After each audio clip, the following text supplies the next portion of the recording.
Hi guys, today I have my labor and delivery story for you guys, and I'm gonna go ahead and jump in and let you guys know what I went through and everything that happened, and also we'll be including some pictures around here somewhere so you guys can kind of see what happened. I wasn't able to get any film footage just because that wasn't permitted at the hospital that I was staying at, only pictures, so you will see a few pictures that my friend took.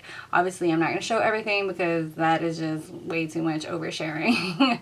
So first things first, on Tuesday, August 22nd, I woke up. I had gone through false labor that weekend and had gone back to work on Monday. Tuesday, I decided I was going to make the best of the day, so I woke up, I called my beauty salon, and they had availability, so I went, got my hair trimmed and done, and I was so happy. I came home, I did my makeup, and decided to record videos for you guys. So that is the 39-week update that you guys saw. Was the day I went into labor, was August 22nd. I recorded the 39-week update. I talked about the false labor, which happened that weekend, and I also recorded some reviews and demos for you guys as well. So you guys will see quite a few of those videos with my face swollen and with that same shirt, the black and blue one. Those are the videos I recorded that day, and I will have them going up little by little. So it looks like I'm still pregnant, but obviously I have had my baby, so that's the reason that I'm doing this video.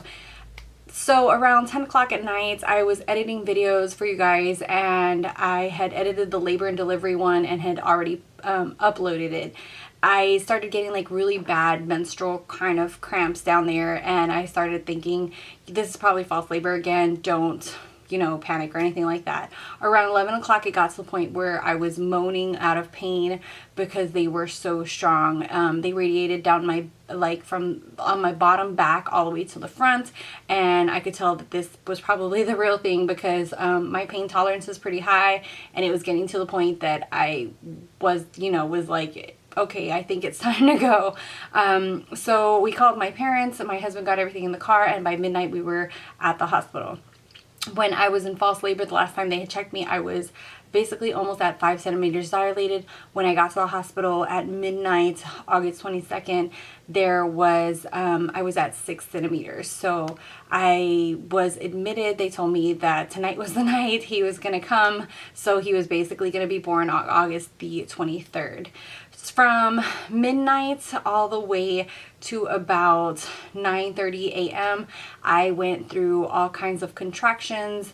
At one point they actually thought I was all the way dilated and they were gonna have me push and everything, but then once the OB came in, apparently the nurse hadn't checked properly, so he said, no, you're still at 8 centimeters, so we still have a ways to go. That was around like 3 o'clock in the morning, so he was like, no. By then there was a change in shift, so I got a new nurse, I got a new OB, and so they said, you know, we're just gonna have you labor. The nurse was absolutely fantastic. She did everything possible to have me do all kinds of different positions on birthing balls and all kinds of positions that would help me, and you know, she was really respectful of the fact that I wanted to hold out as much as possible before getting an epidural. I wasn't fully against it and I wasn't fully for it. I was just kind of seeing what my body could take, and as you can see by pictures, I was in serious pain, and like I said before, I do have a pretty high level of pain tolerance, but it was getting to the point that I was like, okay, I'm in some serious pain. So around like 9:30 a.m.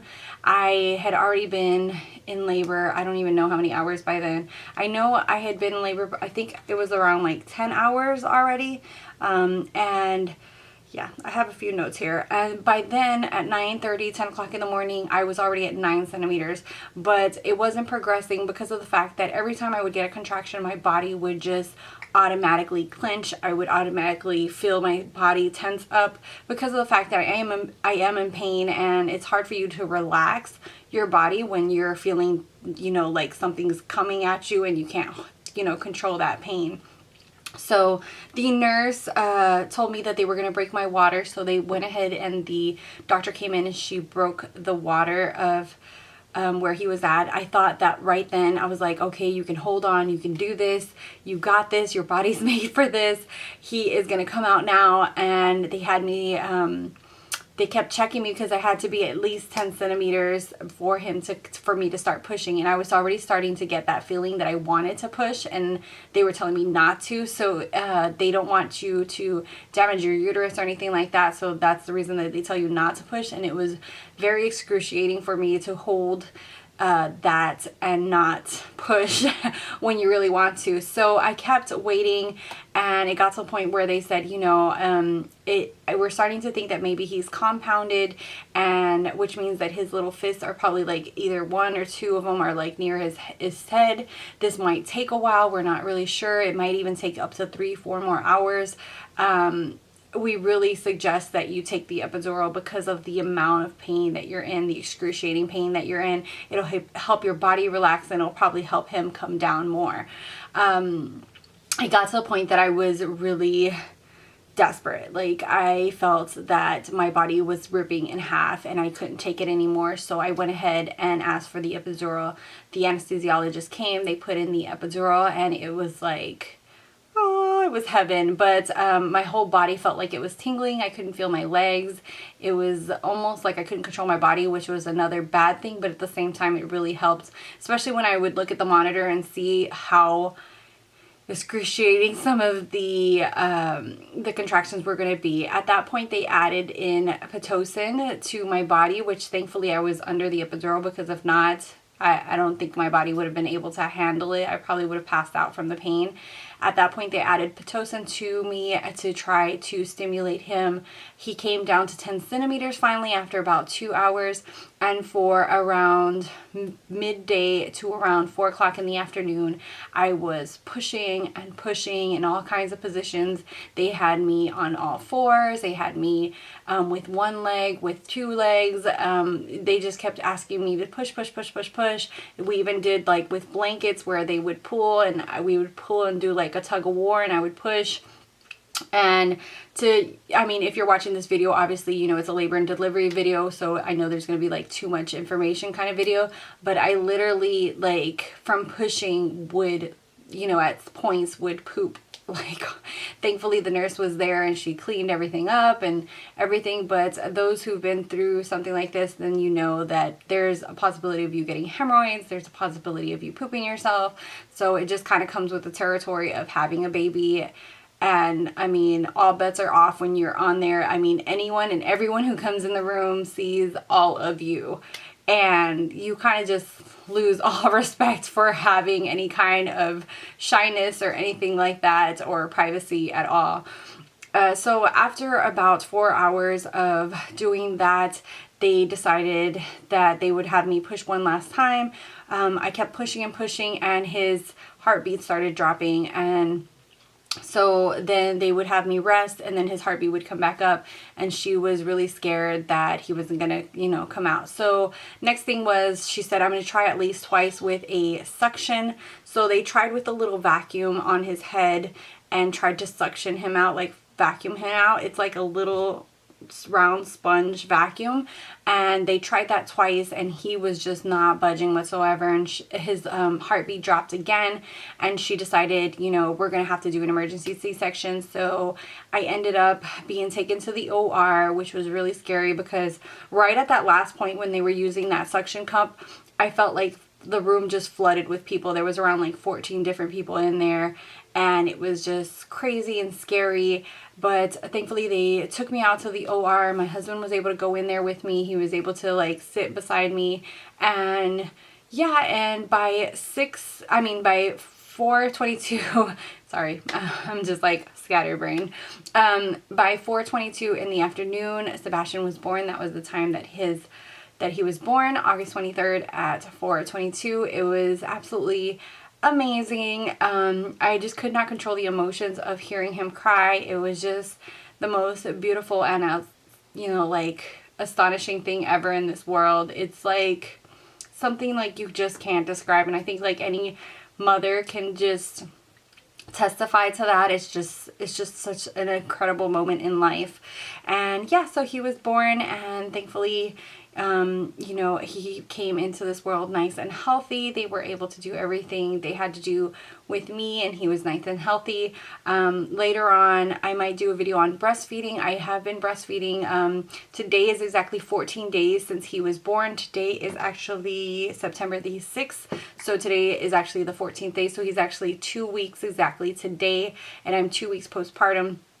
Tomorrow I'm actually getting my post-op appointment with my OB, and yeah, we had some issues as far as him being jaundiced in the hospital and him having to have some phototherapy, which was a little heartbreaking and a little hard. I think I might do a separate breastfeeding video just because I had some issues at the hospital with him latching. I had some issues with him becoming jaundiced. They actually gave him a little bit of formula. They put during the phototherapy, he used a Soothe pacifier, which was like, I thought was going to be the end of the world for my whole breastfeeding thing, especially since I was having so many issues with latching. We have been able to latch completely and kind of go in between latching and bottle feeding my breast milk, and I've been pumping and latching him on. The only way I can latch him on up till now is with a nipple shield, and so far I'm okay with that. There's times where it's frustrating because it falls off and things like that, but little by little I've been kind of working that situation out. So yeah, so basically that is my labor and delivery story. And yeah, if you guys want like a breastfeeding tips and recommendations and story, I will do that. Also, as far as any reviews on baby products and things like that, I am up for doing that if you guys are interested in my channel taking that direction as well. And yeah, so thank you guys for all your support, for all the love. I also wanted to go ahead and show you guys my belly postpartum. This is exactly 2 weeks since I had my C-section, so I'm going to go ahead and show you guys what it looks like now. My belly looks like now. As you can see, you have the stretch marks here. This is what it looks like from the side. It has gone down significantly. I still have stretch marks. I haven't been able to put any creams or lotions or oils or anything like that on them just because of the fact that I haven't gone to my post-op appointment. I do have my C-section scar, and hopefully you guys, okay, so this is what my C-section scar looks like right there. As you can see right there, I know this is like a little TMI, but that's what it looks like. It does have a tape over it, which they will be removing tomorrow. So that's the reason that you can kind of see like a little fold here, is because it's still swollen and I still have the indent of where they cut open. So that is what my belly looks like so far. I feel like it's gone down significantly, and I'm pretty happy with the way it looks so far. After going through everything that I've been going through.